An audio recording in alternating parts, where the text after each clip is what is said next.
د راد مبارکه سوره چې د قرآن عظیم الشان 14مه سوره ده په مدینه منوره کې را نازله شوې ده 43 آیاتونه لري تلاوت او پښتو ترجمه یې له لومړي آیت څخه اورئ بسم الله الرحمن الرحیم د الله په نوم چې ډېر زیات مهربان پورا رحم لرونکی الف لام میم را تلك آيات الكتاب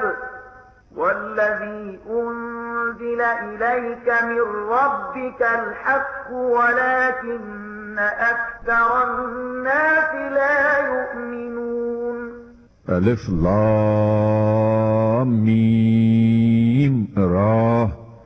دغه د الهي کتاب آیتونه دي او چې ستا د رب له لوري پر تا باندې نازل کړی شوي دي هغه ذاتاً حق دي خو ستا د قوم زیاتره خلک یې نه مني الله الذي رفع السماوات بغير عمد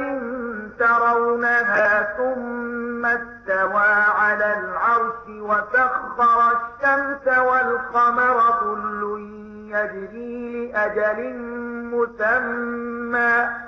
يدبر الأمر يفصل الآيات لعلكم بلقاء ربكم توقنون مغه الله دی چې هغه آسمانونه لستنو پرته همداسې درولي دي چې تاسې په خپله ګورئ بیا هغه د خپل سلطنت پر تخت باندې ځلانده شو او هغه لمر او سپوږمۍ د یو قانون تابع ګرځولي د دې ټول نظام هر شی تر یو ټاکلي وخت پورې چلیږي او همغه الله د دې ټول کار تدبیر کوي هغه نښانې په ډاګه څرګنده بیانوي ښایي چې تاسې له خپل رب سره په یو ځای کېدو باور وکړئ وهو الذي مد الأرض وجعل فيها رواسي وأنهارا ومن كل الثمرات جعل فيها زوجين اثنين يغشي الليل النهار إن في ذلك لآيات لقوم يتفكرون او همغه دی چې دا ځمکه یې غوړولې ده په دې کې د غرونو میخونه ټک وهلي دي او سیندونه یې بهولي دي همغه د هر راز میوو جوړې پیدا کړي دي او همغه په ورځ باندې شپه خوروي په دې ټولو شیانو کې د هغو خلکو لپاره سترې نښانې دي چې له غور او فکر کولو څخه کار اخلي والأرض قطع متجاورات وجنات من أعناب وزرع ونخيل صنوان وغير صنوان يسقى بماء واحد ونفضل بعضها على بعض في الأكل إن في ذلك لآيات لقوم يعقلون او ګورئ په ځمکه کې بیلابیلې سیمې دي چې یو له بلې سره نښتي دي د انګورو باغونه دي کښتونه دي د خرما ونې دي چې له هغو نه ځینې یوستوي یعنې له یوې تنې نه دي او ځینې غبرګي ټولې په یو اوبو خړوبېږي خو موږ د ځینو خوند ډېر ښه کوو او د ځینو لږ په دغو ټولو شیانو کې د هغو خلکو لپاره ډېرې نښانې دي چې له پوهې نه کار اخلي وإن تعجب فعجب قولهم أإذا كنا ترابا أإنا لفي خلق جديد أولئك الذين كفروا بربهم وأولئك الأغلال في أعناقهم وأولئك أصحاب النار هم فيها خالدون اوس که ته حیرانېږي نو د حیرانتیا وړ د خلکو دا وینا ده چې کله چې مونږ مړه شو خاورې شو نو آیا مونږ به بیا له سره را پیدا کړی شو دا هغه خلک دي چې دوی په خپل رب کافر شوي دي دا هغه کسان دي چې د دوی په غاړه کې توقونه غورځېدلي دي دوی دوزخیان دي او په دوزخ کې به د تل لپاره اوسېدونکي وي ويستعجلونك بالسيئة قبل الحسنة وقد خلت من قبلهم المثلات وإن ربك لذو مغفرة للناس على ظلمهم وإن ربك لشديد العقاب دوی له نیکۍ نه مخکې د بدۍ لپاره تلوار کوي په داسې حال کې چې له دوی نه مخکې چې کومو کسانو دغسې کړنلاره نیولې ده پر هغو باندې د خدای د عذاب د عبرت وړ مثالونه تیر شوي دي حقیقت دا دی چې ستا رب د خلکو له تیریو سره سره هغو ته بښنه کوي او دا هم حقیقت دی چې ستا رب سخت سزا ورکوونکی دی ويقول الذين كفروا لولا أنزل عليه آية من ربه إنما أنت منذر ولكل قوم هاد دغه خلک چې ستا د خبرې له منلو یې انکار کړی دی یعنی کافران وایي چې په دغه سړي باندې د ده د رب له لوري کومه نښانه ولې یې نازله نه کړی شوه تو خو صرف خبر ورکوونکی او د هر قوم لپاره یو لارښود دی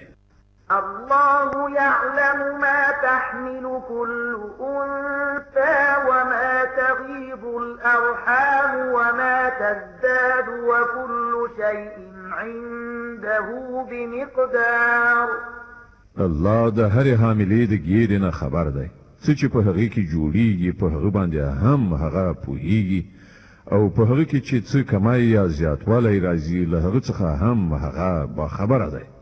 د هر شي لپاره د هغه په وړاندې یوه اندازه ټاکلې ده عالم الغیب والشهادة الكبير المتعال هغه په پټ او ښکاره هر څه باندې عالم دی هغه لوی او په هر حال کې د لوړتیا خاوند دی سواء منكم من أسر القول ومن جهر به ومن هو مستخف بالليل وسارب بالنهار لتاسې نه کوم څوک په زور وغږیږي یا ورو او څوک د شپې په ترږمۍ کې پټ شوی وي یا د ورځې په رڼا کې روان وي د هغه لپاره ټول یو شان له معقبات من بين يديه ومن خلفه يحفظونه من أمر الله إن الله لا يغير ما بقوم حتى يغيروا ما بأنفسهم وإذا أراد الله بقوم سوءا فلا مرد له وما لهم من دونه من وال د هر چا وړاندې وروسته ټاکل شوي څارونکي دي چې د الله په حکم سره د هغه څارنه ساتنه کوي حقیقت دا دی چې الله د هیڅ قوم حالت نه بدلوي تر څو پورې چې هغوی خپل اوصاف نه وي بدل کړي او کله چې الله کوم قوم ته د سزا ورکولو فیصله وکړي نو د هغې مخنیوی د هیڅ چا په وسیله نشي کېدی نه څوک د الله په مقابل کې د دغسې قوم ملاتړ او ساتندوی ګرځېدلی شي هو الذي يريكم البرق خوفا وطمعا وينشئ السحاب الثقال همغه ذات دی چې تاسې ته برېښنا ځلوي چې د هغې په لیدلو سره هم اندېښمن کېږئ او هم هیلهمن کېږئ همغه ذات دی چې له اوبو نه ډکه وریځ راپورته کوي ويسبح الرعد بحمده والملائكة من خيفته ويرسل الصواعق فيصيب بها من يشاء وهم يجادلون في الله وهو شديد المحال د ورځې کړه سهار د هغه له ثنا سره د هغه پاکي بیانوي او پرښتې د هغه له هیبت نه په لړزېدو د هغه تسبیح وایي هغه کرسیدونکې برېښناوي لیږي او په چا باندې چې خوښه شي هغه په همغه حالت کې راغورځوي چې کله خلک د خدای په باب په شخړه اخته کیږي په واقع کې د هغه تدبیر ډیر قوي دی له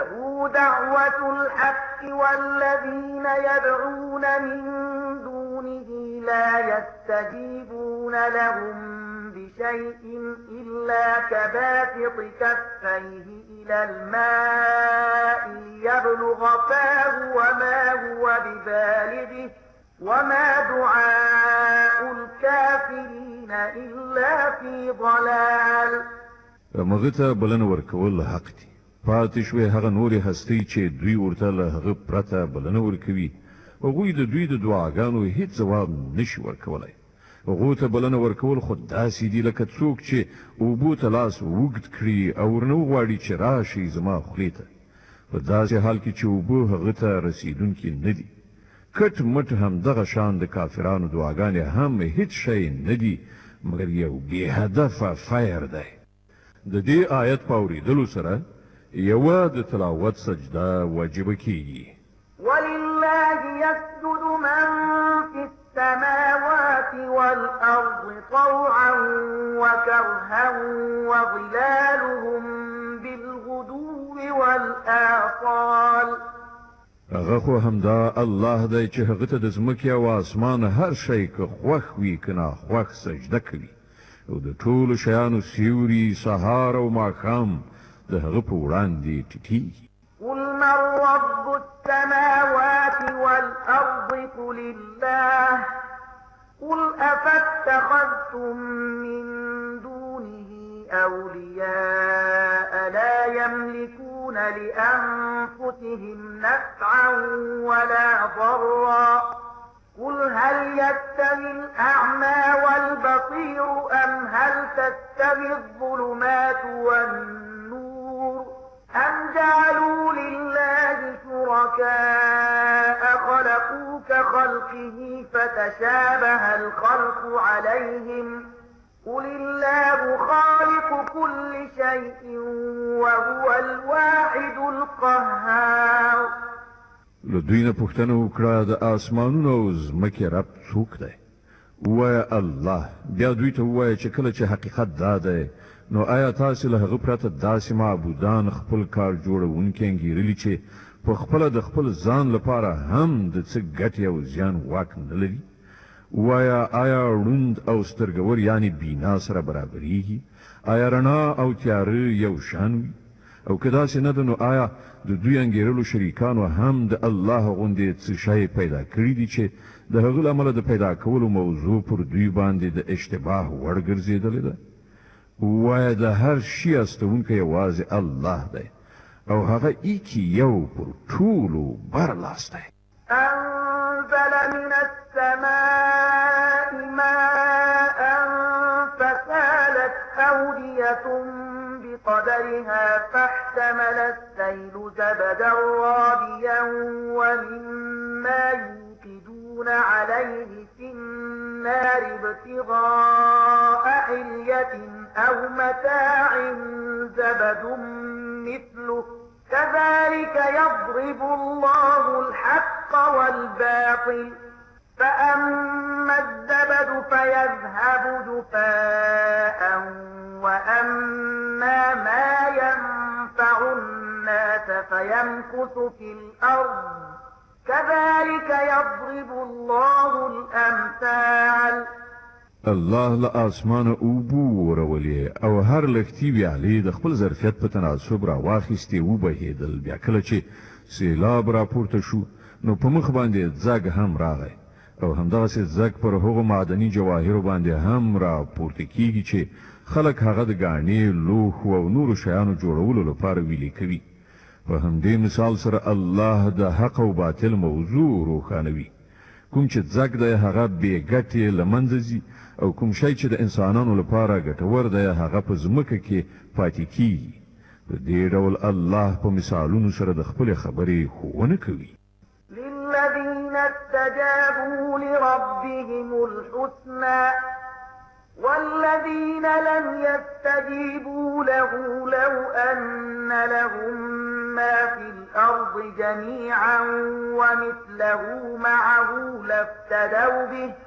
أولئك لهم سوء الحساب ومأواهم جهنم وبئس المهاد.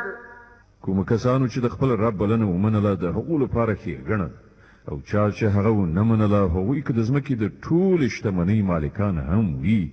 او همدومره نور ورسره کړي نو هغوی به د خدای له نیونې څخه د ځان ژغورلو لپاره د فدیې په ډول د هغې ټولې ورکړې ته چمتو شي. دا هغه کسان دي چې په بده توګه به حساب ورڅخه واخیستل شي او د هغو استوګنځی دوزخ دی، ډېر بد استوګنځی. أفمن يعلم أنما أنزل إليك من ربك الحق كمن هو أعمى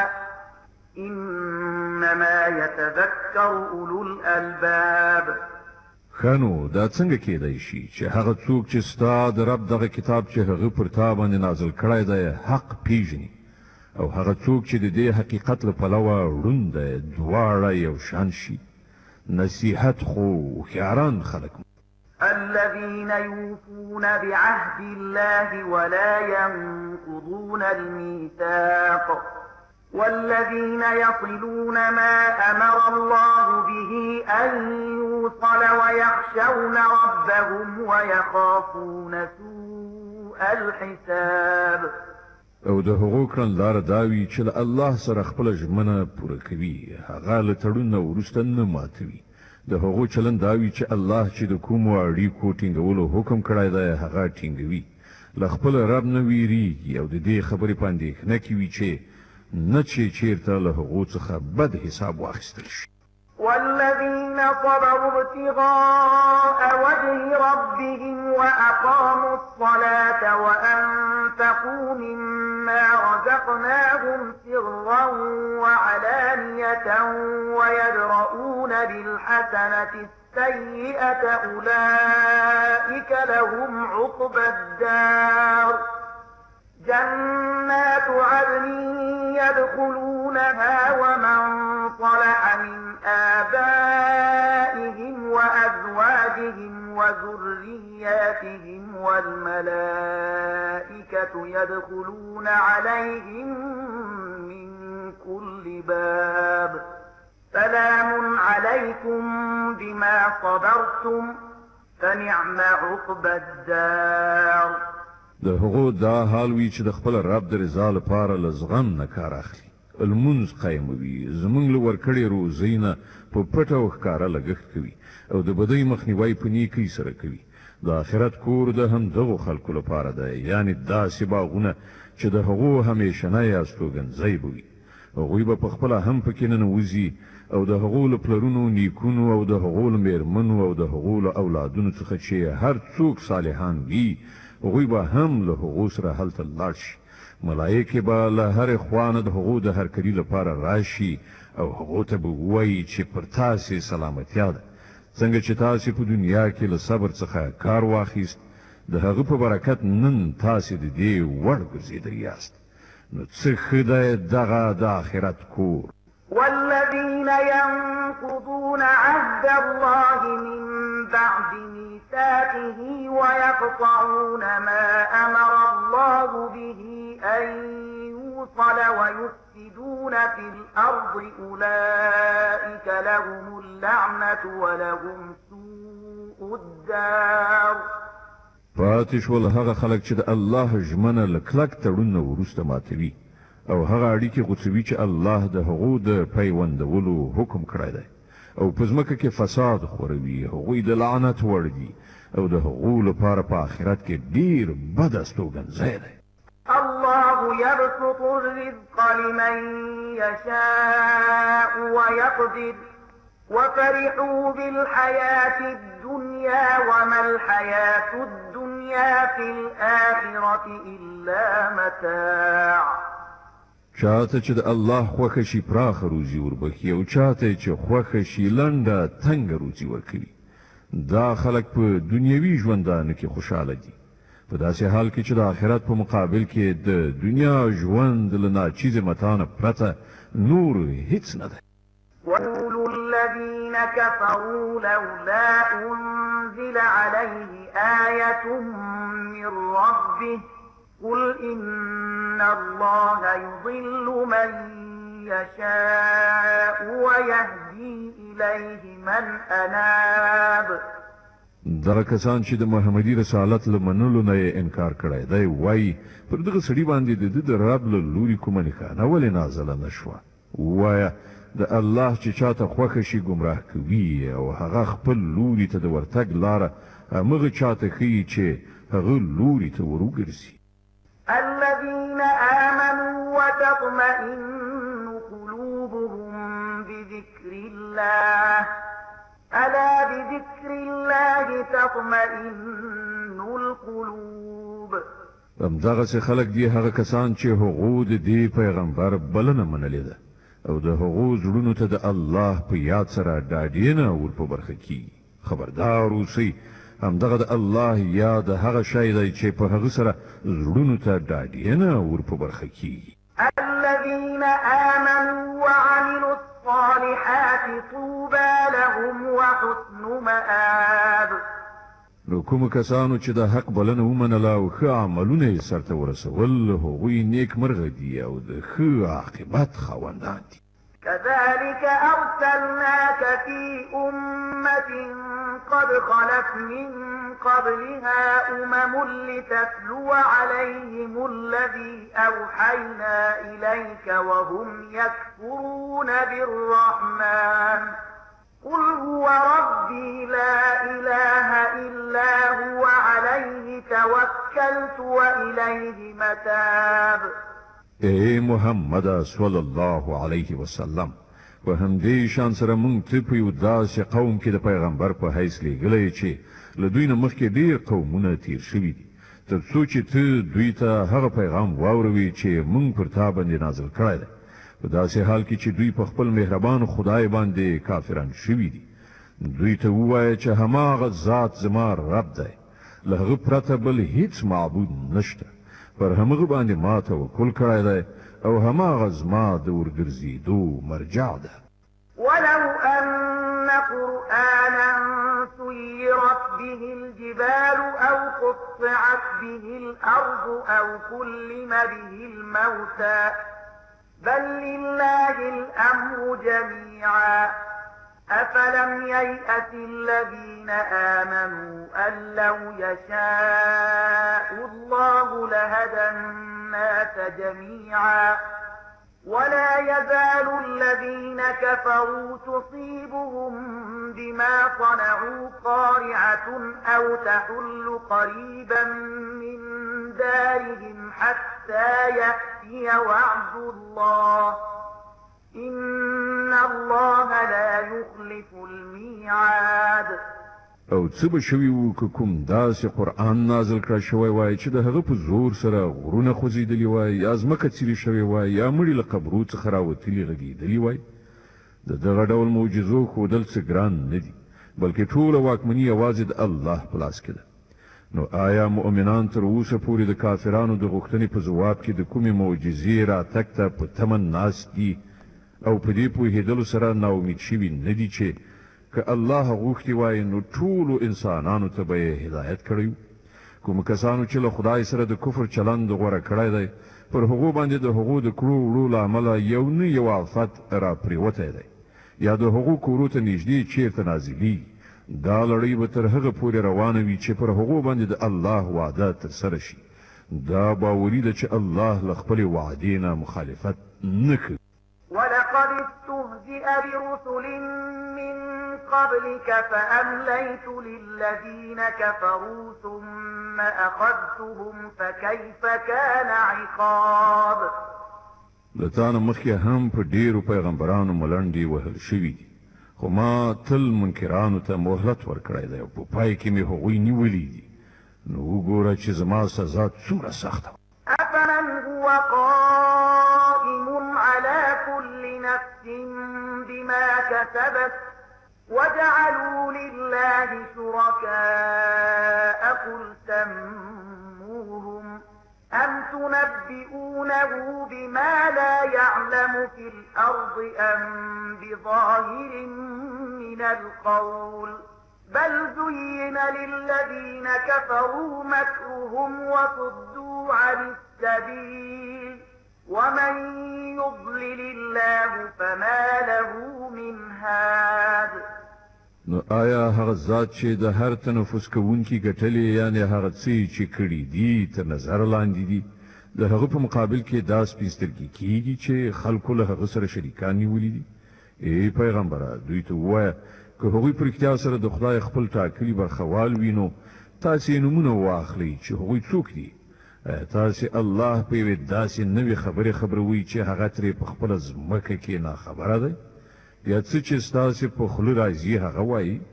حقیقت دا دی چې کوم خلکو چې د حق د بلنې له منلو څخه انکار کړی دی د هغو لپاره د هغو مکرونه ښایسته کړی شوي دي او هغوی له سمې لارې څخه منع کړی شوي دي او څوک چې الله په ګمراهۍ کې وغورځوي هغه ته هیڅ لارښوونکی نشته. لهم عذاب في الحياة الدنيا ولعذاب الآخرة أشق وما لهم من الله من واق. د دغسې خلکو لپاره د دنیا په ژوندانه کې عذاب دی او د آخرت عذاب له هغه نه هم ډیر سخت دی. هیڅوک داسې نشته چې له خدای نه د هغو ژغورونکی وي. مثل الجنة التي وعد المتقون تجري من تحتها الأنهار أكلها دائم وظلها تلك عقبى الذين اتقوا وعقبى الكافرين النار. له خدای نه د ویریدونکو انسانانو لپاره چې د کوم جنت وعده شوې ده د هغه شان دا دی چې تر هغه لاندې ویالې بهیږي د هغه میوې نه ختمېدونکي دي او د هغه سیوری همیشنی دی. دا د متقیانو عاقبت دی او د حق د منکرانو عاقبت دا دی چې د هغو لپاره د دوزخ اور دی. والذين آتيناهم الكتاب يفرحون بما أنزل إليك ومن الأحزاب من ينكر بعضه قل إنما أمرت أن أعبد الله ولا أشرك به إليه أدعو وإليه مآب. ای پیغمبره کوم خلکو ته چې مونږ مخکې کتاب ورکړی وو هغوی له دې کتاب نه چې مونږ پر تا نازل کړی دی خوشحاله دي او په بیلابیلو ډلو کې ځینې خلک داسې هم شته چې د ده ځینې خبرې نه مني. ته په ډاګه ووایه چې ما ته خو یوازې د الله د بندګۍ حکم راکړل شوی دی او له دې نه منع کړی شوی یم چې څوک د هغه شریک وانګېرم. له دې کبله زه د همغه لوري ته بلنه ورکوم او د همغه خوا ته زما ورګرځېدل دي. وكذلك أنزلناه حكما عربيا ولئن اتبعت أهواءهم بعدما جاءك من العلم ما لك من الله من ولي ولا واق. له همدې لارښوونې سره مونږ دغه د فرمان په توګه په عربي ژبه پر تا باندې نازل کړی دی. اوس که تا د دې علم سره سره چې تا ته راغلی دی د خلکو د غوښتنو پیروي وکړه نو د الله په مقابل کې نه څوک ستا ملاتړ او مرستندوی دی او نه څوک د هغه له نیونې څخه تا ژغورلی شي. ولقد أرسلنا رسلا من قبلك وجعلنا لهم أزواجا وذرية وما كان لرسول أن يأتي بآية إلا بإذن الله لكل أجل كتاب. لتانه مخکې هم مونږ ډیر پیغمبران لیږلي دي او مونږ هغوی د میرمنو او اولادونو خاوندان ګرځولي وو او د هیڅ یو پیغمبر هم د دې وس واک نه و چې بې د الله له اذن څخه په خپله یې کومه نښانه راوړې ښودلې وای. د هر وخت لپاره یو کتاب دی. يمحو الله ما يشاء ويثبت وعنده أم الكتاب. د الله چې څه ته خوښه شي له منځه یې وړي او څه ته چې خوښه شي برقراروي الكتاب له همغه سره دی. وإما نرينك بعض الذي نعدهم أو نتوفينك فإنما عليك البلاغ وعلينا الحساب. او ای پیغمبر صلی الله علیه وسلم د کوم شوم عاقبت اختار چې موږ دغه خلکو ته ورکوو د هغه کومه برخه که موږ ستا په ژوندانه کې وروښیو یا د هغه له منځ ته راتګ نه مخکې موږ ته وفات کړو په هر حال ستا وظیفه یوازې پیغام رسول دي او د اعمالو حساب اخیستل زموږ کار دی. أولم يروا أنا نأتي الأرض ننقصها من أطرافها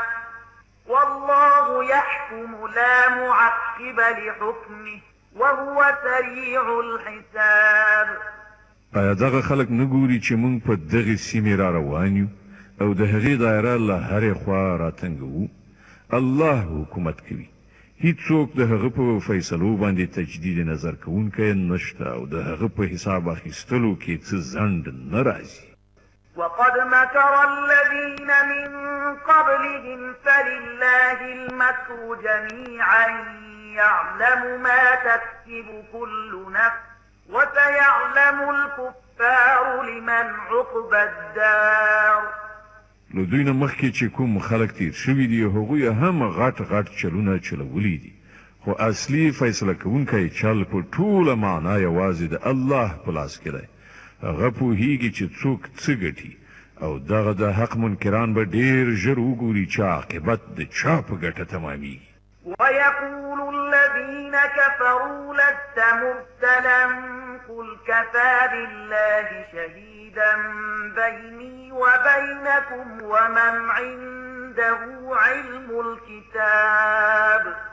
دغه منکران وایي چې ته د خدای لیږل شوی نه یې، ووایه زما او ستاسې په منځ کې د الله شاهدي کافي ده، ورپسې د هر هغه چا شاهدي ده چې د آسماني کتاب علم ولري. صدق الله العظيم. الله ستر رښتیا ویونکی دی.